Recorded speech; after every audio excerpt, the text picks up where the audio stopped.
The investigation continues into a CSX railroad restoration project along the Nolichucky River gorge. That project includes replacing a bridge and several culverts destroyed by Hurricane Helene.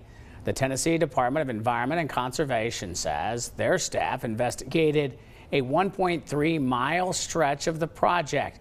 It comes after several federal agencies were sued earlier this week by two conservation groups that claimed they unlawfully allowed CSX to do the project without following proper guidelines. News Channel 11's Jeff Keeling has been following this story and reveals how local leaders believe this project could increase flood risk and have other adverse effects in the region.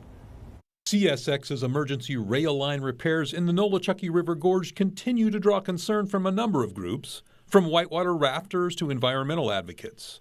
The apparent removal of river rock has caught the attention of local officials as well. I was anticipating seeing more things brought in from quarries, but not necessarily mined on site. CSX's contractor continued to take rock from spots that looked to be below the ordinary high water mark Wednesday, 2 days after 3 agencies tasked with permitting and overseeing the project were sued in federal court. The biggest concern for me and a lot of people is during a high water event, all of this topsoil is going to be washed downstream even further. That also concerns Washington County Commissioner Jody Jones.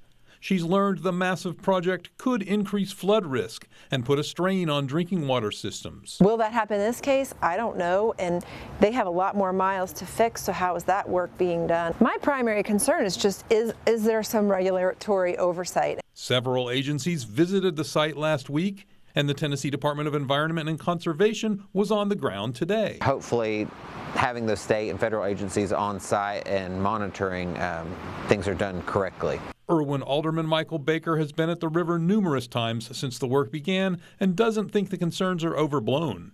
He says whitewater rafting brings millions to the local economy, and the potential increased flood danger is a major concern. I commend those whitewater rafters and paddlers going down the river and documenting it. This river is on natural land or on the people's land.